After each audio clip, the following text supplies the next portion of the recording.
இது பற்றிய கருத்துக்களை நம்மோடு பகிர்ந்து கொள்வதற்காக கிரிக்கெட் விமர்சகர் திரு தினேஷ் நம்முடன் இணைகிறார். வணக்கம் சார். அஸ்வினுடைய ஓய்வை நீங்க எப்படி பாத்துக்கிறீங்க? அதே போல கிரிக்கெட்ல அவர் பதிச்சிருக்கும் தடம் என்னென்ன? நிச்சயமாக கொஞ்சம் ஷாக்கிங்கா தான் இருக்கு. ஏன்னா ஒரு ஸ்பின்னர் ரிட்டையர்மெண்ட் ஒரு 38 இயர்ஸ்ல ஆகுறாரு அப்படின்றது பாத்தீங்கன்னா இன்னும் ஒரு 2 வருஷம் 3 வருஷம் 4 வருஷம் வரைக்கும் அவருக்கு டைம் இருக்கு. அந்த அளவுக்கு அவருடைய பெர்ஃபார்மன்ஸ் ரீசெண்ட் டைம்ஸ்ல நம்ம எஸ்பெஷலி டெஸ்ட் கிரிக்கெட்ல பாக்குறோம். அவருடைய பெர்ஃபார்மன்ஸ் நல்லாவே இருக்கும்.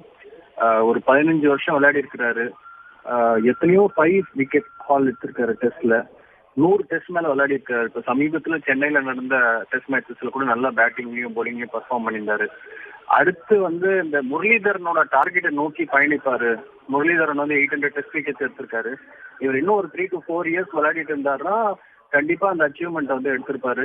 பிளஸ் அனில் கும்ப்ளேவோட ரெக்கார்டையும் பீட் பண்ணிருப்பாரு. அன்டவுட்லி இவர் ஒரு பெஸ்ட் ஸ்பின்னருங்க. யூஸ்வலா லெக் ஸ்பின்னர்ஸ் ஒரு நல்ல ஒரு எட்ஜ் இருக்கும், நிறைய விக்கெட்ஸ் எடுப்பாங்க. ஆனா ஒரு ஆஃப் ஸ்பின்னர் இந்த அளவுக்கு ஒரு பெரிய லெவல்ல நம்ம தமிழ்நாட்டுல இருந்து இந்தியால தடம் பதிச்சிருக்காரு அப்படின்றது கேட்கும்போது ரொம்பவே வியப்பா இருக்கு. ரெண்டாவது, இவர்கிட்ட ஒரு பிளஸ் பாயிண்ட் என்னன்னா இவருடைய இன்டெலிஜென்ஸ், இவருடைய வேரியேஷன்ஸ். பேட்டிங் ஆடக்கூடிய பேட்ஸ்மேன் கணிச்சிட்டே இருப்பாங்க இவர் என்ன பால் போட போறாரு. அந்த அளவுக்கு 6 பாலும் வித்தியாசமா போடுவார். T20ல ஒரு ஸ்டைல்ல போடுவாரு, அவரோட அப்ரோச் வேறமா இருக்கும். டெஸ்ட்ல அவரோட அப்ரோச் வேறமா இருக்கும். ஒன் டே கிரிக்கெட்ல அவரோட அப்ரோச் வேறமா இருக்கும். அது நம்ம கண் கூட பார்க்க முடியும். அவரோட ரன் அப்பா இருக்கலாம், ஆக்ஷனா இருக்கலாம், அவர் போடக்கூடிய 6 பாலோட வித்தியாசம், 6 பாலுமே வித்தியாசமா போடக்கூடிய ஒரு வல்லமை பெற்றவர். கிட்டத்தட்ட ஒரு ஸ்பின் ஆர்கிடெக்ட், ஸ்பின் இன்ஜினியர்னே சொல்லலாம். அந்த அளவுக்கு தன்னுடைய போலிங்ல நிறைய இன்னோவேட் பண்ணிருக்காரு, நிறைய ஒர்க் பண்ணிருக்காரு. பேட்ஸ்மேன் அவருடைய பாலை ரீட் பண்றாங்க, அடிக்கிறாங்கன்னு தெரிஞ்ச உடனே அவர் மாத்தக்கூடிய வல்லமை பெற்றாரு. அந்த அளவுக்கு நல்ல பர்ஃபார்ம். இந்தியாவா இருக்கட்டும், இல்ல அப்ராட்ல விளையாடக்கூடிய மேட்சஸ், அது ஒன் டேவா இருக்கட்டும், இல்ல T20 டெஸ்ட், எல்லாத்துலயுமே நல்லா பார்த்தோம். குறிப்பா டெஸ்ட் கிரிக்கெட்ல சான்ஸே இல்லை. இந்த மாதிரியான ஒரு போர்டை நமக்கு திருப்பி கிடைப்பாங்களா அப்படின்றது யோசிச்சு பார்க்கவே முடியல. அந்த அளவுக்கு இவருடைய பெர்ஃபார்மன்ஸ் இருக்கு. இன்னும் ஒரு 3 வருஷம் 4 வருஷம் கண்டிப்பா டைம் இருக்கு. பட் ஏன் அவர் ரிட்டையர் ஆனாரு அப்படின்றது தெரியல. பட் இப்போ கூட சமீபத்துல இப்ப சென்னையில நடந்த டெஸ்ட் மேட்ச்ல நல்லா விளையாடிருக்காரு. அவருடைய ஹோம் ரெக்கார்டை நீங்க டெஸ்ட் கிரிக்கெட்ல பாத்தீங்கன்னா ரிமார்க்கபிளா இருக்கும், டச் பண்ணவே முடியாது, அந்த மாதிரி இருக்கு. அது மட்டும் இல்ல, இப்போ சமீபத்துல ஒரு சின்ன ஒரு டாக் வந்தது. அதாவது இவருக்கு பதிலா வாஷிங்டன் சுந்தர ரீப்ளேஸ் பண்ணலாம் அப்படின்ற மாதிரி ஒரு 2-3 டாக் வந்தது. பட் இருந்தாலும் இவரோட ஷூஸை கண்டிப்பா ஃபில் பண்றது ரொம்ப ரொம்ப கஷ்டம். இவர் ரீப்ளேசபிள் தான். ரொம்ப யூனிக்கான ஒரு player. Not only in bowling, பேட்டிங்லயும் தன்னுடைய தரம் பதிச்சார்.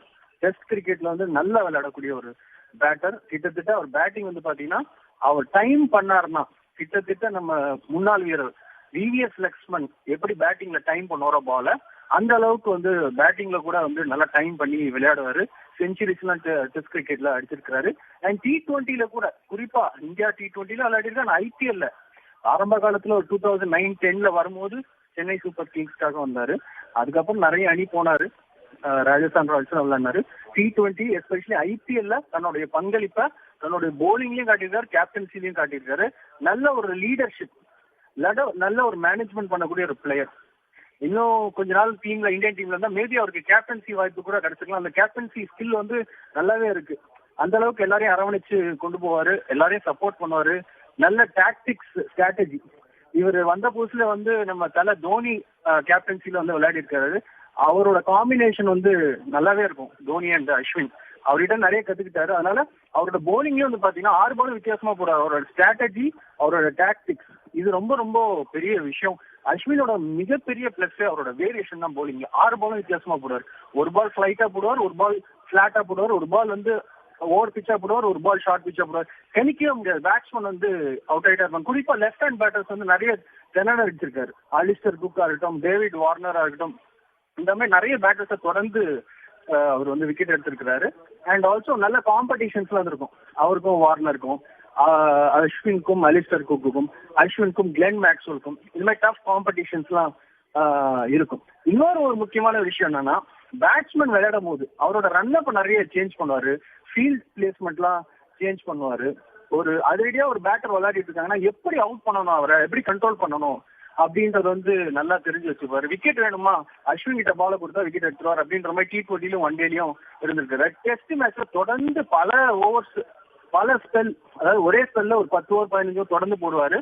அவரும் ரவீந்திரா ஜடேஜாவோட காம்பினேஷன் சூப்பரா இருந்திருக்கு. நல்ல ஒரு சூப்பரான ஒரு போலர். இந்த மாதிரியான ஒரு ஸ்பின்னர் இந்த அளவுக்கு அச்சீவ் பண்ணுவாருன்றது சான்சல். ஒரு ஆஃப் ஸ்பின்னர், யூஸ்வலா லெக் ஸ்பின்னர் தான். நான் மறுபடியும் சொல்றேன், லெக் ஸ்பின்னருக்கு ஒரு நல்ல எட்ஜ் இருக்கும். Anil Kumble, Shane Warne and also Muralitharan நிறைய விக்கெட்ஸ் இருந்தாலும் அவருக்கு அடுத்து நம்ம பார்க்கும்போது நம்ம இந்தியாவில முன்னாடி ஹர்பஜன் சிங் இருந்தாரு. அது மேல பாகிஸ்தான் வந்து சக்லைன் முஸ்டாக் இருந்தாங்க. இப்போ நம்ம இந்தியா தமிழ்நாடு பொறுத்த வரைக்கும் ரவிச்சந்திரன் அஸ்வினோட இந்த பங்களிப்புன்றது சான்ஸ் இல்லை. பட் ஒரு சின்ன ஒரு மகிழ்ச்சியான செய்தினா பேக் டு சென்னை. அவர் மறுபடியும் சென்னை சூப்பர் கிங்ஸ் அணிக்காக விளையாட போறாரு. மறுபடியும் தலா தோனி காம்பினேஷன்ல IPL இந்த வருஷம் விளையாட போறாரு. Is nothing to lose. நிறைய ப்ரூவ் பண்ணிட்டார். ஒரு சின்ன வருத்தம் என்னன்னா, அவர் வந்து 2015-16 அப்புறம் ஒரு ஒன் டே கிரிக்கெட்ல இருந்து T20 கிரிக்கெட் வந்து கொஞ்சம் விளையாடாம போனார். ஒரு 16-17 அப்புறம் ஒரு 4 வருஷம் கேப். ஒரு 21 அந்த டைம்ல வந்து கம்பேக் கொடுத்தாரு. ஸோ அந்த கம்பேக்ல இருந்து பாத்தீங்கன்னா இஸ் ப்ரூவ்ட். அவர் ப்ரூவ் பண்ணாரு என்னோட ஒர்க் என்னன்றத மறுபடியும் கம்பேக்ல இருந்து ப்ரூவ் பண்ணாரு. என்னால T20லயும் டிஃப்ரெண்ட் வேரியேஷன்ஸோட பர்ஃபார்ம் பண்ண முடியும் அப்படின்றத ப்ரூவ் பண்ணிட்டு இந்த காலத்துக்கு ஏற்ற மாதிரி அவரோட போலிங் ஸ்டைலையும் மாத்தினாரு, அவரோட போலிங் அப்ரோச்சையும் மாத்தினாரு, அவரோட கேமையும் மாத்தினாரு. 4-5 இயர்ஸ் வந்து ஒன் டேலயும் T20லும் 2016-17 அப்புறம் இல்ல. அது மட்டும் கொஞ்சம் வருத்தம். இல்லாட்டி அவருடைய ஒன் டே கேம்ஸ் நிறைய இருந்திருக்கும், T20 கேம்ஸ் நிறைய இருந்திருக்கும். பட் என்ன இருந்தாலும் he is a true legend, legendary cricketer. நம்ம தமிழகத்தை சேர்ந்த ரவிச்சந்திரன் அஸ்வின் நம்ம தமிழ்நாட்டுல இருந்து நம்ம சென்னையில இருந்து போனது ரொம்ப ரொம்ப பெரிய விஷயம். அந்த அளவுக்கு வந்து இன்டர்நேஷனல் கிரிக்கெட்ல ஒரு பெரிய அளவுக்கு தடம் பதிச்ச ஒரு கிட்டத்தட்ட ICC ஆல் ஆஃப் ஃபேம்ல வரக்கூடிய ஒரு பிளேயர் கண்டிப்பா வருவாரு. இன்னும் இவரோட இஷ்யூஸை ஃபீல் பண்றதுக்கு எனக்கு தெரிஞ்சு மேபி பேசார வாஷிங்டன் சுந்தர் அவர் இடத்த நிரப்பலான்னு. ஆனா அவர் இடத்த கண்டிப்பா யாராலையும் நிரப்ப முடியாது அளவுக்கு அவர் வந்து யூனிக்கான ஒரு டேலண்ட் வச்சிருக்காரு அப்படின்னு தான் சொல்ல முடியும். ஒரு நல்ல ஸ்ட்ராட்டஜியை வகுத்து சிறப்பா தன்னுடைய ஆட்டத்தை வெளிப்படுத்தக்கூடியவர் அப்படின்னு சொல்லியிருக்கீங்க. இணைப்பில் வந்த மிக்க மிக்க நன்றி சார். தொடர்ந்து நம்முடன் முன்னாள் தற்போது கிரிக்கெட் விமர்சகர் திரு பட்டாபி அவர்கள் இணைக்கிறார். வணக்கம் சார். அஸ்வினை பொறுத்தவரை சர்வதேச போட்டிகள், டெஸ்ட் போட்டிகள், ஒன் டே மேட்ச் இதுல எல்லாம் எப்படி பெர்ஃபார்ம் பண்ணிருக்காரு, நீங்க எப்படி பாக்குறீங்க? இல்ல, நல்ல ஒரு ஃபென்டாஸ்டிக் ரவுண்டட் கெரியர் தான் அஸ்வின் பொறுத்தவரையிலையும். கொஞ்சம் ஷாக்கிங்கா இருக்கு அனௌன்ஸ்மெண்ட். நான் பர்சனலா நினைச்சேன் எப்படி சச்சின் டெண்டுல்கர் வெஸ்ட் இண்டீஸோட 2013 நவம்பர்ல ஃபேர்வெல் அனௌன்ஸ் பண்ணாரோ, நான் நினைச்சேன் நெக்ஸ்ட் வந்து நம்ம வெஸ்ட் இண்டீஸ் தான் விசிட்டர்ஸ் நமக்கு அக்டோபர் 25ல. அதுக்கு முன்னாடி அப்கோர்ஸ் இங்கிலாந்து போறாங்க. பட் அஸ்வின் லேட்லி பாத்தீங்கன்னா அவர் ஃபிட்னஸை பத்திலாம் நிறைய பேசியிருக்காரு. அண்ட் மேபி ஏதோ ஃபிட்னஸ் நிகழ் இருந்திருக்கும் டெஃபினட்டா. அண்ட் போதாத்துக்கு வாஷிங்டன் சுந்தர், நம்ம சென்னை சேர்ந்து வாஷிங்டன் சுந்தரம் அட்டகாசமா போலிங் போட்டது. அவருக்கு அவர் பார்த்து வளர்ந்த பையன், ஒரே மாதிரி க்ரூம் பண்ணி நரிஷ் பண்ணியிருப்பாரு. ஒரே சர்க்கியூட்ல சென்னையில் ஆடுறதுனால அவருக்கு அது மனசு நிறைவா இருந்திருக்கும். ஸோ வாஷிங்டன் சுந்தரும் வந்ததும் அப்பாற்பட்டு 25ல நம்ம இங்கிலாந்துக்கு போறோம். ஸோ அங்க 5 டெஸ்ட் மேட்ச். அஸ்வின் பாத்தீங்கன்னா இங்கிலாந்துல ரெகுலரா நிறைய ஆடல தான். போன டூர் 21, 22லாம் ஆடவே இல்லை. இன்ஃபேக்ட் 18ல எனக்கு நல்ல ஞாபகம் இருக்கு, குக்கோட விக்கெட் 2 கேம்ல எடுப்பாரு. அட்டகாசமான delivery, off spinner classical delivery போட்டு எடுப்பாரு. ஸோ ஓவர்சீஸ் ரெக்கார்டு கொஞ்சம் அவர் டால் ஹை ஸ்டாண்டர்ட்ஸ்ல கொஞ்சம் சுமாரா இருக்கிறதுனால இந்த டூர்லயும் பாத்தீங்கன்னா 3 கேம்ல 1 கேம் தான் ஆடினார், பிங்க் பால்ல ஆடினாரு. ஸோ ஒன்றும் பண்ணவும் முடியல, பிங்க் பால் கேம்ல ஒன்றும் பண்ண முடியல. ஸோ அந்த டால் ஸ்டாண்டர்ட்ஸை திருப்பி எமுலேட் பண்ண முடியுமா? போதாத்துக்கு நான் சொன்ன மாதிரி இங்கிலாந்துக்கு போறாங்க. இங்கிலாந்துலயும் அவரு வந்து பாத்தீங்கன்னா ஒரு ஸ்பின்னர் ஜடேஜாவோ இல்ல வாஷிங்டனோ ஆட வைக்கிறது, திருப்பி போயிட்டு பெஞ்ச்ல உக்காந்துன்னு 37-38 வயசுல 1988 பாண்ட் நினைக்கிறேன் அஸ்வின். ஸோ 86 நினைக்கிறேன். ஸோ அப்படி இருக்க 38 வயசுல போயிட்டு 39 வயசுல திருப்பி பெஞ்ச்ல உக்காந்துன்னு இருக்கிறதுக்கு ஐ திங்க் அவர் வந்து டேஸ் எல்லாம் it will seem longer in the mind. So அவர் ஹைல போயிடலாம், ஏன் எல்லாம் போறீங்கன்னு கேட்குற சமயத்துல போயிடலான்ற மாதிரி அந்த மாதிரி டிசிஷன் ரொம்ப ரொம்ப ரேர் எடுத்தது. பாத்தீங்கன்னா கவாஸ்கர் அந்த மாதிரி எடுத்திருக்காரு. ஸோ ரொம்ப கஷ்டமான டிசிஷன் எடுத்திருக்காரு. கொஞ்சம் ஷாக்கிங் தான் டெஃபினட்டா. ஏன்னா நம்ம ஒரு கரியரை ரொம்ப ரொம்ப ரொம்ப ரொம்ப க்ளோஸா பார்த்துருக்கோம். 2009-10லேருந்து இங்க நான் பர்சனலா ஒரு கரியரை நான் ஃபாலோ பண்ணியிருக்கேன். இங்க அப்புறம் IPLல கேலுக்கு அட்டகாசமா போட்டது அந்த பவர் பிளேல. அதுக்கப்புறம் நியூசிலாண்டோட கம்பீர் கேப்டன்சில டெபு பண்ணாரு. அப்புறம் வேர்ல்ட் கப் டீம்ல இருந்தாரு, 2 கேம் தான் ஆடினாரு.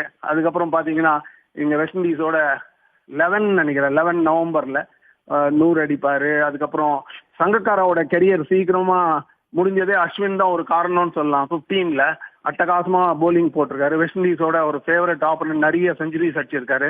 அப்புறம் சென்னையில லேட்லி பாத்தீங்கன்னா 21ல ரூட் கேப்டன்சில இங்க வச்ச கோவிட் பீரியட்ல பிப்ரவரியில அட்டகாசமான ஒரு 100. அதுக்கப்புறம் இப்ப ரீசன்ட் பாஸ்ட் செப்டம்பர்ல பங்களாதேஷோட சென்னையில 2வது 100. ஸோ அவரை பொறுத்தவரையும் அவர் சிவி பொறுத்தவரையும் கம்ப்ளீட் தான்.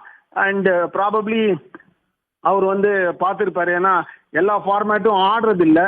டெஸ்ட் மேட்சும் வந்து பார்த்தீங்கன்னா இங்கிலாந்து மாதிரி பார்த்தீங்கன்னா இந்தியா அந்த அளவுக்கு நிறைய டெஸ்ட் மேட்சஸ் ஆடுறது இல்லை. ஸோ கொஞ்சம் கேப் இருக்கு. சாம்பியன்ஸ் ட்ராஃபி இருக்கு, ஒன் டே கேம்ஸ் இருக்கு.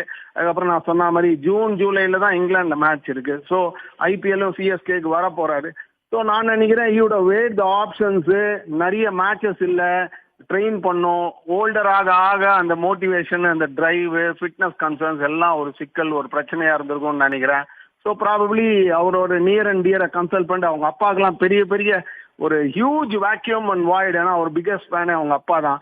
எப்போ பார்த்தாலும் டிவி பார்த்து அந்த ஃபேமிலி சப்போர்ட்டை பற்றி நிறைய கான்சன்ட்ரேட் பண்ணி பேசினதை நம்ம பார்த்துருக்கோம். ஸோ மேபி அவரோட க்ளோசஸ்ட் நியர் அண்ட் டியர்கிட்ட கன்சல்ட் பண்ணியிருப்பாங்க. So probably has taken that call. டெஃபினட்டாக ஒரு ரவுண்டட் கரியர், ஃபென்டாஸ்டிக் கரியரு.